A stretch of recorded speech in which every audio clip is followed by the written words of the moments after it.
Hello বন্ধুরা, তোমরা সবাই কেমন আছো? দ্য উইকেট গেমের এপিসোড 7কে আমি বাংলায় অনুবাদ করতে চলেছি। তো তোমার যদি ভালো লেগে থাকে তোমরা প্লিজ লাইক শেয়ার সাবস্ক্রাইব করে দিও। যারা আগের এপিসোডগুলি দেখোনি তো কাইসাকে দেখে নাও। কাহিনি স্টার্ট হওয়ার মধ্যে পিমকে দেখানো হয় যে রুমে আসে আসে দেখে যে থান তার ল্যাপটপে সব এভিডেন্স দেখছে, যেটা দেখে পিম পুরো শকড হয়ে যায়। বলে যে থান তুমি কী করছো আগে আগে প্লিজ আমার কথা শুনে না, আমাকে এক্সপ্লেন করতে দাও। তো থান বলে যে তো তুমি এখন এক্সপ্লেনও করবে? তুমি কি এক্সপ্লেন করবে পিম? তুমি আমাকে বলো, তুমি আমাকে গোড়া থেকে বলো, আমি সব কিছু দেখে নিয়েছি। তো এটা শুনে পিম বলে যে তুমি কি দেখে নিয়েছো? থান বলে যে তুমি সেই ছিলে না যে আমার দোকানটা ভেঙেছিলে। পিম বলে যে তুমি এটা কী করে জানলে? থান বলে যে আমি এটা কী করে জানলাম মানে?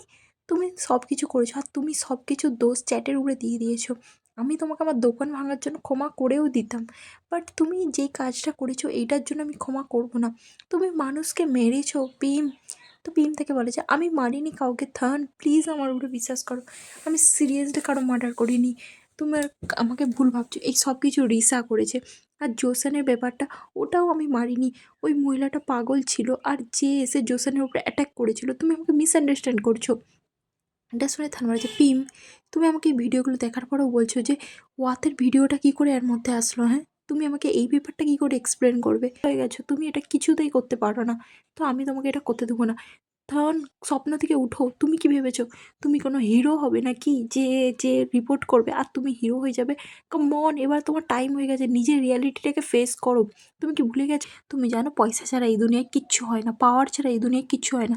তুমি কি ভেবেছিলে? তুমি কি ভুলে গেছো তুমি যখন চ্যাটের ব্যাপারে প্রমাণ জোগাড় করে নিয়েছিলে, তারপরেও তোমাকে পুলিশ থেকে চাকরি থেকে কী করে ছাড়ানো হলো? কারণ তাদের কাছে পয়সা ছিল, পাওয়ার ছিল। তোমার কি মনে নেই? আর তুমি কি ওইটা থেকে একটা লেসন শিখোনি? তুমি কি সারা জীবন এইভাবেই লুজার হয়ে থাকতে চাও? থান থান আমার কথা শোনো। থান প্রচুরই রেগে যায়, যেতে চায়। ভীম তাকে বলে যে আই এম সরি থান, আমি মানছি আমি তোমাকে প্রচুরই হার্টস হার্টস কথা বলে দিয়েছি, বাট প্লিজ আমি তোমাকে প্রমিস করছি আমি চেঞ্জ হয়ে যাবো, আমি সব কিছু গোড়া থেকে স্টার্ট করবো। থান বলে যে সত্যি তুমি গোড়া থেকে স্টার্ট করতে চাও? তো বলো, আমার সঙ্গে এখান থেকে তুমি যাবে? তুমি আমার সঙ্গে পুলিশ স্টেশনকে যাবে? বলো, তুমি কি আমাকে সাহায্য করবে ওয়াতকে কে মেরেছে সেটা জানতে? বাট পিন সেটা করে না আর বলে যে আমি এটা করতে পারবো না থান। তো থান বলে যে ঠিক আছে, তুমি ফাইনালি বুঝিয়ে দিয়েছো আমাকে যে আমার তোমার লাইফে কতটা যোগ্য, তো আমাকে এখান থেকে যেতে দাও, আমার তোমার সঙ্গে কোনো কথা নেই। পিম বলে যে প্লিজ থান আমাকে ক্ষমা করে দাও, প্লিজ আমি তোমাকে প্রমিস করছি, প্লিজ থান প্লিজ এই ব্যাপারটা ভুলে যাও, তারপরে আমি তোমার সঙ্গে সারা জীবন থাকবো। তোমার মনে আছে না তুমি পার্কে আমাকে ছোটোবেলায় প্রমিস করেছিলে তুমি আমাকে ছেড়ে যাবে না? থান তুমি কী করে এটা করতে পারো? তুমি আমাকে ছেড়ে যাবে না বলেছিলে, তুমি সারা জীবন আমার টেক কেয়ার করবে বলেছিলে না, তুমি আমাকে প্রোটেক্ট করবে। তো এটা শুনে থান বলে যে আমি যাকে প্রমিস করেছিলাম সে একটা বয় ছিল, আর এখন আমি যাকে দেখেছি সে সেই বয় নেই। তুমি কোথাও হারিয়ে গেছো, আর আমি যেই বয়টাকে চিনতাম তাকে আমি আর খুঁজে পাচ্ছি না পিম। আর তুমি ভাবছো যে আমি তোমাকে এখন সাহায্য করব? তারপরে থানা ওখান থেকে যেতে যায়। পিম তাকে বলে যে তুমি যদি এখান থেকে যাও আমি তোমাকে সত্যি শ্যুট করে দেবো। তারপরে থানা তার দিকে গুলি করে, কিন্তু সে সাইডে শ্যুট করে। তারপরে আমাদের একটা গুলির আওয়াজ শোনা যায়, যেখানে আমাদের হসপিটালের সিন দেখানো হয় আর থানকেই গুলি লেগে যায়। কেন সেটা আমাদেরকে পরে দেখানো হবে। সেখানে মিস আন্টি আসে আর পিমকে বলে, পিম কী হয়েছে? কী হয়েছে? কে শ্যুট হয়েছে? থানকে কে শ্যুট করেছে? তুমি কি আমাকে বলবে এইসব কি চ্যাট করেছে? কিন্তু চ্যাট তো অনেক দূরে আছে। তাহলে কে করেছে? তোমার বাবা করেছে? পিম যে চুপ করে থাকে আর আন্টি তাকে জিজ্ঞাসাই করতে থাকে, পিম বলো আমাকে এটা কে করেছে? কী করে হলো? থানকে কী করে গুলি লাগতে পারে? তখনই আন্টি বলে যে তুমি থানকে গুলি মারোনি তো? তো আমাদের ফার্স্টের সিন দেখানো হয় যখন পিম বলেছিল যে তুমি যদি এখান থেকে যাও আমি তোমাকে শ্যুট করে দেবো। আর সিরিয়াসলি পিম তাকে শ্যুটও করে দেয়। মানে আমার কাছে কিছু ওয়ার্ড নেই। এরকম লাভার আমি জীবনে দেখিনি। মানে পিম যে বেডের উপরে বলেছিলেন আগের এপিসোডে যে তুমি যদি আমাকে ছেড়ে যাও আমি তোমাকে শ্যুট করে দেবো, ভাই এ কথাটাকে সিরিয়াসলি নিয়ে নিয়েছে। তারপরে পিম ছুটে আসে বলেছে থান আই এম সরি, বাট থান তখনকে বেহোশ হয়ে যায় আর পিম কী করে তাকে হসপিটাল নিয়ে আসে। তারপরে ডক্টর অপারেশন থিয়েটার থেকে বেরায়। পিম জিজ্ঞাসা করে ডক্টরকে ও কেমন আছে? ডক্টর বলে যে ও এখন ঠিক আছে, বাট গুলি ওর ভাইটালসে লাগেনি, তো পেশেন্ট কিছুদিনের মধ্যেই সুস্থ হয়ে যাবে, আপনারা চিন্তা করবেন না। তো তারা ডক্টরকে থ্যাঙ্কস বলে। তারপরে কিছুদিন পর দেখানো যখন থানার হোশ ফিরে আসে, তো পিম তার সঙ্গে দেখা করতে আসে, কিন্তু থান তার সঙ্গে দেখা করতে চায় না। পিম তাকে বলে যে তোমার ব্যথায় লাগছে তাই না, তুমি ঠিক আছো তো? থান তাকে জিজ্ঞাসা করে যে এভিডেন্সগুলো কোথায়? প্রিম বলে যে আমি ওগুলো সবকে ছুঁড়ে ফেলে দিয়েছি, যেটাতে থান আরও রেগে যায়। প্রিম বলে যে I am sorry than, please তুমি কি প্লিজ ভুলে যেতে পারবে এগুলো? আমার তোমাকে হার্ট করার কোনো মানে ছিল না, আমি সত্যি তোমাকে কখনোই ইনজার করতে চাইনি থান। থান প্লিজ আমাকে ক্ষমা করে দাও। বাট থান যে ওর উপরে একদমই রেগেছিল পিমের উপরে, পিম বলে যে আমি সত্যি তোমাকে হার্ট করতে চাই না, আমি আর কখনো তোমাকে হার্ট করবো না, প্লিজ আমাকে এবার তোমার টেক কেয়ার করতে দাও, প্লিজ তুমি আমার সঙ্গে থাকো। প্লিজ তুমি আমাকে কখনো ছেড়ে যাবে না বলো থান। থান তখন রেগে যায় আর বলে যে যেই সময় তুমি আমাকে গুলি মেরেছিলে সেই সময় আমাদের দুজনের মধ্যে সব রিলেশনশিপ শেষ হয়ে গেছিলো। তখনই সেখানে মেডিসিন দেওয়ার জন্য নার্স আসে। তো থান বলে যে নার্স, আমার কাছে রাখা এই ফুলের তোড়া আর অরেঞ্জ জুস এই দুটোকেই তুমি বাইরে ছুঁড়ে ফেলে দাও, আমি এগুলো কিছুই চাই না, যেগুলো পিম এনেছিল তার সঙ্গে দেখা করতে। তো পিম বলে যে ঠিক আছে, এই অরেঞ্জ জুসটা আমি তোমার জন্য এখানেই রেখে দিচ্ছি। তারপরে সে ওখান থেকে বাইরে চলে যায়। থান যে কাঁদতে থাকে আর পিম সেও নার্সিংহোমের বাইরে এসে কাঁদতে থাকে, তারও কোথাও না কোথাও কষ্ট হচ্ছিল। তারপরে সিনে দেখা না যেখানে প্যান কী করে, সেই হসপিটালের রিপোর্ট নিয়ে রিসাকে দেখায় আর বলে যে থানকে গুলি লেগেছে, কিন্তু মিস্টার পিম এই ব্যাপারটাকে সবার কাছ থেকে লুকিয়ে রেখেছে, কাউকে জানতে দেয়নি। রিসা বলে যে কিন্তু থানকে গুলি কে মারলো, ওর মেডিকেল রেকর্ড তুমি কি করে পেলে? তো প্যান বলে যে আমি সিক্রেটলি খুঁজে পেয়েছি, পিম এটা কাউকে দিচ্ছে না। রিসা বলে যে চ্যাট মেরেছে ওকে নাকি বাবা? তারপরে দেখা নাই রিসাকে যে তার বাবার কাছে আসে আর বলে যে পিমের বডিগার্ডকে কেউ শ্যুট করেছে। তো তার বাবা বলে যে তো কে করেছে? রিসা বলে যে আমার কাছে কোনো আইডিয়া নেই কে করেছে, বাট আমার মনে হয়েছিল যেন তুমি করবে। পিম এই ব্যাপারটা হসপিটালে কাউকে জানতে দিচ্ছে না, ও লুকিয়ে লুকিয়ে এই ব্যাপারটা হ্যান্ডেল করছে। তো সেই জন্য আমার মনে হলো পিম কিছু ফ্যাক্ট লুকাচ্ছে সবার থেকে। থান কোনো অর্ডিনারি বডিগার্ড নয় পিমের জন্য, ও ওকে ইউজ করেছে কারণ ও একজন পুলিশ অফিসার ছিল। তো আমার মনে হয় চেটের ক্যাশটা ইনভলভ করতে ড্রাগসের ব্যাপারে থান ওকেই ব্যবহার করেছিল, কারণ ও সব কিছু জানতো। তো এটা শুনে তার বাবা বলে যে আর কি কি জানে ওর বডিগার্ড? তো এটা শুনে রিসা বলে যে সরে থান সব কিছুই জানে, কারণ পিম ওকে নিজের কাছে এতটাই যত্ন করে রেখেছে যে ও সবই জানে। আর প্রিম প্রমিস করেছে। বাবা বলে যে থানকে কি সবই জানে সব কিছু? তো এটা শুনে তার বাবা বলে যে আচ্ছা আমি বুঝলাম। তো রিসা বলে যে তুমি বাবা ভেবে দেখো যে হঠাৎ করে থানকে কে শ্যুট করলো, আর পিমি এই ব্যাপারটা লুকাচ্ছে কেন? আমার মনে হয় পিমি ওকে মারতে চেয়েছিল। তার বাবা বলে যে যদি ও ওকে মারতে চেয়েছিল তাহলে ও ওকে মেডিকেল ট্রিটমেন্টে দিত না। তো এটা শুনে রিসা বলে যে বাবা তুমি যতটা সোজা ভাবছো অতটা সোজা নয়, পিম আর থানের ব্যাপারে রিলেশনটা পুরো আলাদা রকম। আমার মনে হয় এই হসপিটালকে বাঁচানোর জন্য তোমাকে পিমকে কিছু বলা দরকার। তারপরে সেটা দেখানো হয় যেখানে থান বলে যে পিম তুমি এখান থেকে চলে যাও, আমি তোমার সঙ্গে আর দেখা করতে চাই না। কিন্তু সেখানে পিম নয়, পিমের বাবা এসেছিল, যেটা দেখে থান শকড হয়ে যায়। পিমের বাবা বলে যে ও আমি শুনলাম তুমি একে নাকি গলি লেগেছে, সেই জন্য আমি তোমাকে দেখতে আসলাম। তো কেমন আছো তুমি, কি হয়েছিল তোমার সাথে? এটা শুনে থান বলে যে আপনি এখানে কি করছেন? আমি তো কখনো ভাবিনি যে আপনার মতন একজন সিও একজন এমপ্লয়ের ব্যাপারে এত খোঁজ খবর নেওয়ার জন্য এখানে আসবে। আমি তো জাস্ট একটা অর্ডিনারি বডিগার্ড। তার বাবা বলে যে তুমি কোনো অর্ডিনারি বডিগার্ড নাও, পিম তোমাকে তোমার কাছে রেখেছে, তার মানে তুমি নিশ্চয়ই স্পেশাল। আমি বেট লাগাচ্ছি তুমি জাস্ট একটা বডিগার্ড তো নও, তুমি পিমের ব্যাপারে অনেক কিছু জানো তাই না? তো এটা শুনে থান বলে যে আমি আগে পুলিশ ছিলাম, তো হ্যাঁ কিছু কিছু তো জানি। তো এটা শুনে তার বাবা বলে যে ও বুঝলাম। তো থান বলে যে হ্যাঁ বলুন। তো তো এটা শুনে তার বাবা বলে যে আমি শুনেছি প্রিম যেই কাজ করছে তুমি সেই সব কাজেই সাথে ছিলে, তো তার মানে তুমি ওর ব্যাপারে অনেক কিছু জানো, আর তোমরা দুজনে এটাকে তাড়াতাড়ি সেটেল করে নেবে তাই না? তো এটা শুনে সে বলে যে না, আসলে আমার পুলিশের মাইন্ডসেটটা এখনও চেঞ্জ হয়নি। যদি কখনও আমি ভায়োলেন্ট দেখি যেটা আমাদের লর এগেনস্টে হবে, তো সেই জিনিসটাকে আমি কখনোই সহ্য করব না, আর তার এগেনস্টে আমি সবসময় প্রতিবাদ করব। তো এটা শুনে পিমের বাবা বলে যে তাহলে তো এটা তো পিমের ভালো লাগবে না, কারণ তুমি যদি বারবার পিমের কাছে ইন্টারফেয়ার করো, তো আমার মনে হয় শুধু পিম নয় আমার জন্য এটা ক্ষতিকারক হবে। তো এটা শুনে থান বলে যে যদি আপনিও কোনো কাজ করেন তাহলে আমি আপনারও বিরুদ্ধে ফাইট করতে দুবার ভাববো না। তো এটা শুনে ভীমের বাবা বলে যে ওয়াও খুব ভালো, তুমি তো প্রচুরই ব্রেভ। তুমি জানো এবার স্টোরিতে আরও মজা আসবে। ঠিক আছে, তুমি রেস্ট নাও, আমি এখন আসছি, তাড়াতাড়ি সুস্থ হয়ে যাও ঠিক আছে? বলে সে সেখান থেকে চলে যায়। তারপরে সেখানে পিমকে দেখানো যে আন্টি বলে যে পিম আমি এইসব থানকে করতে চাইনি। আন্টু বলে যে পিম তুমি আমাকে কি বলছো কি? তুমি এটাকে কীভাবে ক্লিয়ার করবে? হ্যাঁ তুমি বলছো আমি তোমাকে বোঝার চেষ্টা করব? তুমি থানকে গুলি মেরেছো, তুমি কি চাও যে আমি তোমাকে বিশ্বাস করি? পিম বলে যে আন্টি তুমি আমাকে ভালোভাবে জানো, আমি ওকে হার্ট করতে চাইনি, বাস ওই সময় আমার কিছু করার ছিল না। প্লিজ আন্টি এইবার আমাকে একটা ফেভার করে দাও। তার আন্টি বলে যে আমি কোনো রকম তোমাকে কোনো রকম ফেভার করতে পারবো না। পিম বলে যে প্লিজ, আমি জানি থান আমাকে কখনো ক্ষমা করবে না, বাট আমি হোপ করছি প্লিজ তুমি আমাকে একটা সেকেন্ড চান্স দাও আন্টি প্লিজ, তোমাকে আমাকে হেল্প করতেই হবে, আমি ওকে আর কখনো হার্ট করবো না, আমি প্রমিস করছি।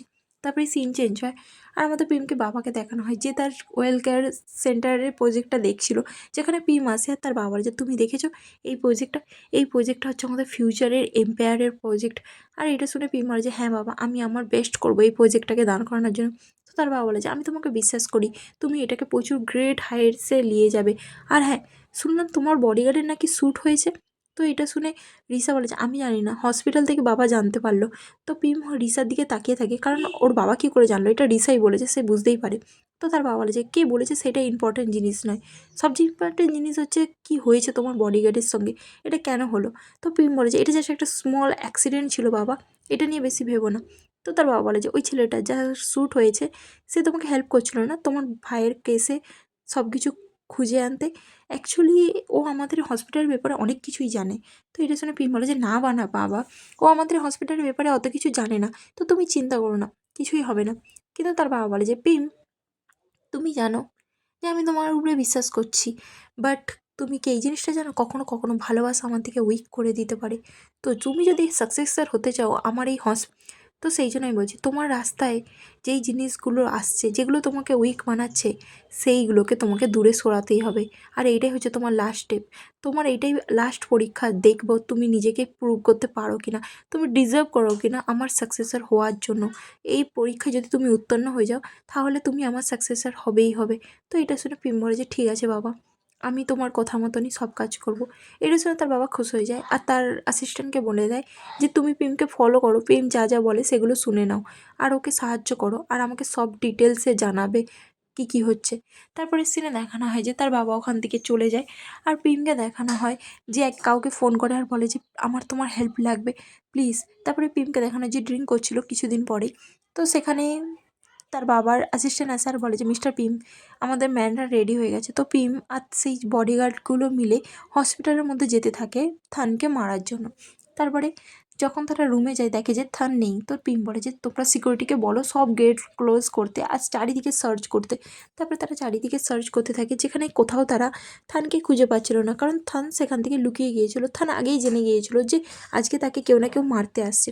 আর এখানে থানকে দেখানো যে হসপিটালের মধ্যেই লুকিয়ে লুকিয়ে ঘুরতে থাকে। তখনই পাশের সিন দেখানো হয় যখন থান শুয়েছিল তার কাছে প্যান আসে, প্যানকে সে বলে তুমি কি আমাকে মারতে এসেছো। প্যান বলে আমি তোমাকে মারতে এসিনি, বাট তোমার গেস্টটা খুবই ভালো, কারণ আজকে তোমাকে চেয়ারম্যানের লোকেরা মারতে আসবে। তো এটা শুনে থান বলে যে তোমার মায়েটা কি।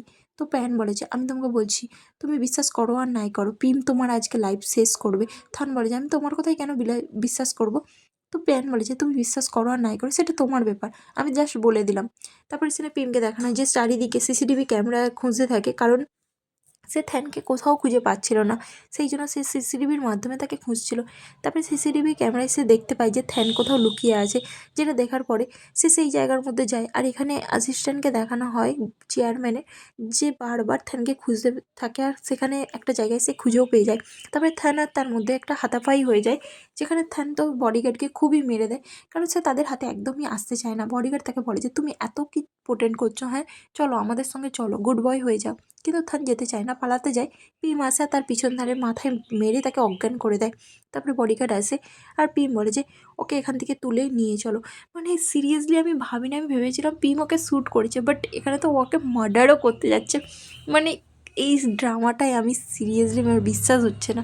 তারপরে তারা একটা শুনশান জায়গায় নিয়ে আসে, সেখানে এসে থানকে শু করিয়ে দেয়। আর বডিগার্ড বলে যে তোমার বাবা বলেছিল আমাকে তোমাকে অ্যাসিস্ট করতে, বাট পিম বলে যে আমার বাবা এটাও বলেছিল যে আমি যা বলবো তোমাকে সেইটাই শুনতে হবে। কিন্তু বডিগার্ড বলে যে কিন্তু চেয়ারম্যান আমাকে বলেছিল। তো এটা শুনে পিম বলে যে যেটা আমি বলছি সেটাই শোনো। তো বডিগার্ড ওখান থেকে দূরে চলে যায়। তারপরে থ্যান চোখ খুলে, তো পিম বলে যে সরি থ্যান, বাট থ্যান বলে যে তুমি তার মানে সত্যিই আমার বদলে হসপিটালকেই চুজ করলে তাই না, তোমাকে আর কিছু বলতে হবে না, আমি বুঝে গেছি যে তুমি আমাকে কী বলতে চাইছো। আমার মনে হয় এটাই আমার জীবনের শেষ, বাট আমি খুশি আছি। আমি ভেবেছিলাম যে তুমি হয়তো শুধরে যাবে, বাট আমার মনে হয় না মানুষ বদলাতে পারে বলে। তোমার মতন মানুষ কখনো বদলাবে না। তুমি যেই রাস্তাটা চুজ করেছো আমি চাই যেন তুমি সেই রাস্তাটায় ভালো থাকো। প্রেম বলে যে আমি চাই তুমি আমাকে বোঝার চেষ্টা করো। থান বলে যে তুমি এইটা এক্সপেক্ট করছো যে আমি তোমাকে বুঝি, তোমার মনটা জাস্ট একটা কালো অন্ধকারের মধ্যে লুকিয়ে আছে। তুমি জানো তুমি কখনো কোনোভাবেই কোনো কিছু রিটার্ন পাবে না পিম। তখনই বডিগার্ড বলে যে পিম তাড়াহুড়ো করো। তখনই থান বলে যে আই উইশ করছি যে তুমি যেন এই হ্যাপিনেস খুঁজে পাও, তুমি যেই রাস্তাটা চুজ করেছো। আর আমার কাছে কোনো চয়েস থাকলে না আমি তোমার সঙ্গে আর কখনো দেখা করব না। তখনই পিম তাকে শ্যুট করে দেয় আর থানকে ওখানেই মেরে দেয়।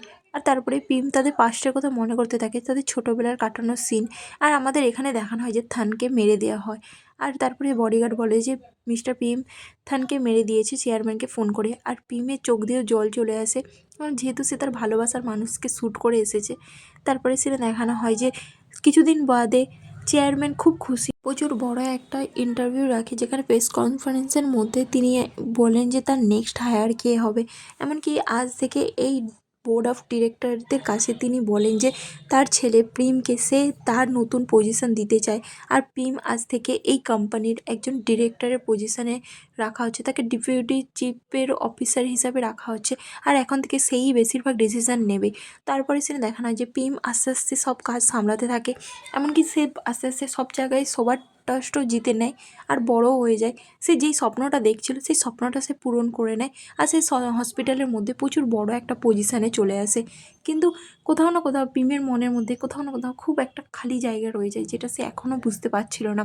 তারপরে তার ইন্টারভিউ চলে, যেখানে ইন্টারভিউ জিজ্ঞাসা করে যে আপনি এত বড় একটা পজিশন পেয়েছেন এত কম বয়সে, যেটা শুনে প্রেম সবাইকে থ্যাঙ্কস বলে এত বিশ্বাস করার জন্য। তারপরে সিনে দেখানো হয় যে আন্টি তাকে বলে যে তুমি আমাকে যেটা বলেছিলে আমি সেটা করে দিয়েছি, আর আজকের পর থেকে তুমি আমার সঙ্গে কখনো কন্ট্যাক্ট করো না। এটা শুনে প্রেম প্রচুর কষ্ট পায়। আর আন্টি বলে যে তুমি যে স্বপ্নটা দেখেছিলে তুমি সেটা সত্যি করে দিয়েছো, তো এবার তুমি হ্যাপি তাই না? আমি আশা করছি যেন তুমি যে রাস্তাটা চুজ করেছো সেটাতে তুমি খুশি পাও। তো টেক কেয়ার বলে সে ফোন রেখে দেয়।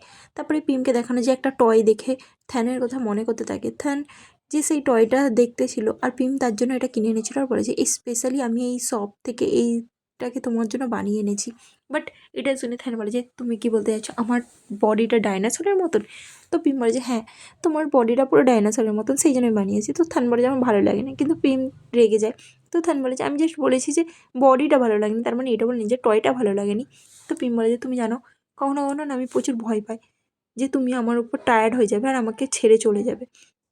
তো থান বলে যে তোমার এইটা কেন মনে হয়? পিম বলে যে কারণ তুমি জানো আমি কতটা বেকার আর আমি কতটা রাগী। তো আমার মনে হয় কখনো কখনো আমার মতন হার্টলেস পার্সনকে তোমার পছন্দই হবে না। তো সেই জন্য আমার মনে হয় যে তুমি আমাকে ছেড়ে চলে যাবে। তো থান বলে যে হুম, এটা তুমি ঠিকই বলেছো। এই কথাটা শুনেই আমার এত বোরিং লাগছে যে আমার মনে হচ্ছে আমি যেন তোমার প্রতি টায়ার্ড হয়ে গেছি। তো পিএম তো স্যাড হয়ে যায়। বাট থান বলে যে বাট তুমি চিন্তা করো না, যদি আমি তোমার প্রতি বোরিং হয়ে যাই না কেন, বাট তুমি আমাকে কখনো টায়ার্ড হতে দিও না। তুমি প্রচুরই কুল ম্যান জানো, বলে সে তার গালে কিস করে নেয়, যেটাতে প্রেম খুশ হয়ে যায়। তখন তাকে বলে যে তুমি জানো তুমি আমার কাছে সবচেয়ে খুশির একটা জিনিস, আর তাছাড়াও তোমাকে ছেড়ে আমি কোথায় যাব, আর তুমি জানো আমি তোমাকে খুব পছন্দ করি। তখনই পিম সেইটাকে রেকর্ড করে নেয়, আর যেটাতে সে বলে যে দেখো দেখো আমি এটা রেকর্ড করে নিয়েছি। থান বলে যে তুমি এইভাবে কেন রেকর্ড করছো, দাও আমি তোমাকে দেখাচ্ছি আমি কীভাবে রেকর্ড করি। বলে থান বলতে থাকে যে জবে থেকে তোমার সঙ্গে দেখা হয়েছে বলে সে তাকে একটা গান করে শোনায়, কারণ সে খুব ভালো একটা সং করে। আর তারপরে বলে যে আই লাভ ইউ পিম। তো পিমও বলে দেয় যে আই লাভ ইউ টু। তো সেই কথাগুলো তারা রেকর্ড করে নেয়। আর প্রেজেন্টে এখন পিম সেই কথাগুলো যখন শুনে তো তারা প্রচুর কান্না পায় যে সে থানকে মিস করছিল। আর এখানে চ্যাটকে দেখানো হয় যে সে দেখছিল যে পিম কত সাকসেস হয়ে গেছে, সে সব কিছু পেয়ে গেছে যেগুলো তার পাওয়ার কথা, যেটা সে এত রেগে যায় যে সে সেখানে ভাঙচুর করতে চালু করে দেয়। আর খুব মাথা গরম যায় যে পিম আমি তোমাকে ছাড়বো না, তুমি সব কিছু করেছো তাই না? তারপরে সেখানে তার অ্যাসিস্ট্যান্ট বলে যে মিস্টার চ্যাট আপনি কিছু খাননি সকাল থেকে, তো কিছু খেয়ে নিন। তো এটা শুনে চ্যাট বলে যে তুমি কি ব্যাংকক যেতে চাও? তো এটা শুনে তার বডিগার্ড বলে যে কিন্তু আপনি কি ব্যাংকক যেতে চান, প্ল্যান করছেন? তো চ্যাট বলে যে আমি কেন ব্যাংকক যাব, আমার কাছেও বলছি, কারণ যাই হোক না কেন আমি সব কিছু হারিয়ে ফেলেছি, কিন্তু ওখানে তোমার তো এখনও পর্যন্ত ফ্যামিলি আছে তাই না, ফ্রেন্ডস আছে, তো তুমি ওখানে চলে যাও আমাকে ছেড়ে। এটা শুনে সেই বডিগার্ডটা বলে যে না আমি এটা করতে পারবো না, আমি এখানে আপনার সঙ্গেই থাকবো, আমি কোথাও যাব না। যেটা শুনে চ্যাট বলে যে তুমি সত্যি ইডিয়েট। আচ্ছা আসো দুজনে মিলেই লাঞ্চ করা যাক। তারপরে দেখানো যায় তারা দুজনে মিলে লাঞ্চ করতে থাকে, যেই সিনটা আমার সিরিজলি এই এপিসোডের মধ্যে একটা কিউট সিন মনে হয়। তারপরে সিন রিসাকে দেখানো হয় যে কোম্পানির মধ্যে আসে, তখনই একটা বোর্ড মিটিং চলছিল। তো সে দেখে যে বোর্ড মিটিং শেষ হয়, তো সে তার বাবাকে জিজ্ঞাসা করে এখানে কী চলছে, কিন্তু তার বাবা তাকে কোনো রিপ্লাই দেয় না, আর বলে যে তুমি অ্যারেঞ্জমেন্ট করে নাও, পিমকে বলে ওখান থেকে চলে যায়। তারপরে রিসা পিমকে বলে যে আমার তোমার সঙ্গে কথা আছে। তারপরে পিমকে সে বলতে থাকে যে তুমি কি মিটিং করেছিলে, হ্যাঁ, আর তুমি আমাকে বলোনি কেন, তুমি কি ভুলে যাচ্ছ যে এই প্রজেক্টের মধ্যে আমিও ইনভলভ আছি, তো আমাকে তুমি বলছো না কেন কোনো ব্যাপারে?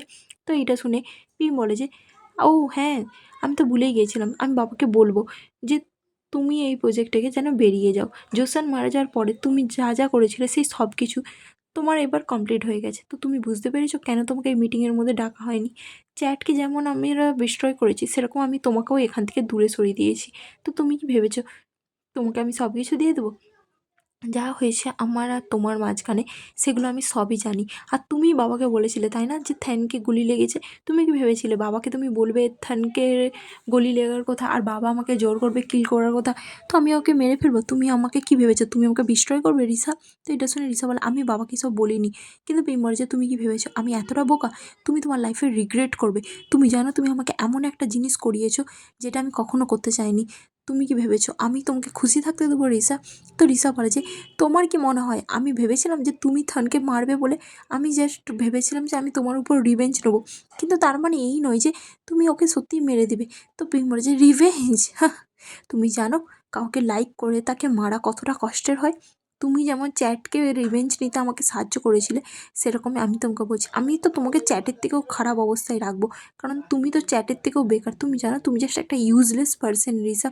তুমি তো নিজে থেকে একটা ব্যাটেলও জিততে পারো না। চ্যাট অনেক ভালো, ও অন্তত নিজে থেকে কোনো ব্যাটেল তো করতো, কিন্তু তুমি আলাদা। তুমি জাস্ট লুকিয়ে লুকিয়ে লোকের পিছনে পিছনে আঘাত করো, সামনে থেকে কখনো আঘাত করতে পারবে না। তুমি জানো তুমি যে এনজয় করছো না লাক্সারি লাইফটা, সেইটাই থাকো। তুমি জাস্ট স্যাডো হয়ে থাকবে রিসা, এর বেশি আর কিছুই না। তারপরে সে ওখান থেকে যেতে চাই রিসাকে ছেড়ে দিয়ে, বাট আবার ফিরে আসার বলে যে ও হ্যাঁ আমি তোমাকে বলতে ভুলে গিয়েছিলাম, আমাদের আরেকটা ব্রাঞ্চ ফিরিয়ে আছে ভিয়েতনামেতে। তো তুমি যদি না চুপ থাকো, আমার মনে হয় আমার তোমাকে ওখানে পাঠিয়ে দেওয়া বেটার হবে। তো তোমার জন্য বেটার তুমি ওখানে চুপ থাকো, বুঝতে পেরেছো? বলে পিম ওখান থেকে চলে যায়। তারপরে প্যান বলে যে এবার আমরা কি করব? তো রিসা বলে আমি বুঝতে পারিনি যে পিম থ্যানকে সত্যি মেরে ফেলবে। তো প্যান বলে যে তাহলে আমাদের এবার কি করা দরকার? আপনার কি মনে হয় এবার তো পিম বেশি পাওয়ার আছে, তো ওই সব জিতে যাবে, ওকে আমরা কি করে রিপ্লেস করব? ও তো চেয়ারম্যানকেও তাড়াতাড়ি রিপ্লেস করে দেবে, আমাদের কিছু না কিছু একটা করতেই হবে। তারপরে আমাদের চ্যাটের মাকে দেখানো হয় যে এমনই অসুস্থ ছিল যে সাডেনলি তার মধ্যে কারেস্ট আসতে থাকে, আর তার কিছুক্ষণ পরে দেখানো হয় যে চেয়ারম্যানের কাছে কল যায় যে আপনার ওয়াইফ প্রচুরই অসুস্থ আছে। যখন চেয়ারম্যান আর পিম হসপিটালে আসে তারা দেখে যে চ্যাটের মা মারা যায়।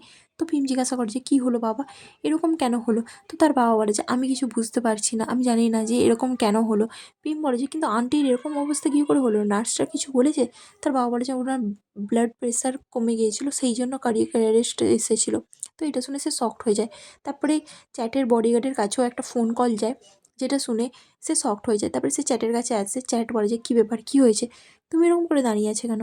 কিন্তু তার বডিগার্ড কিছু বলে না। চ্যাট বলে যে যদি কিছু বলার থাকে তো বলে দাও, এরকম ভূতের মতন চুপ করে থেকো না। তো এটা শুনে তার বডিগার্ড বলে যে আপনার মা মারা গেছে। তো চ্যাট রেগে যায়, বলে যে কী বললে তুমি, আবার বলো, তোমার সাহস কী করে হলো, তুমি কী বললে, তুমি ভেবে দেখেছো?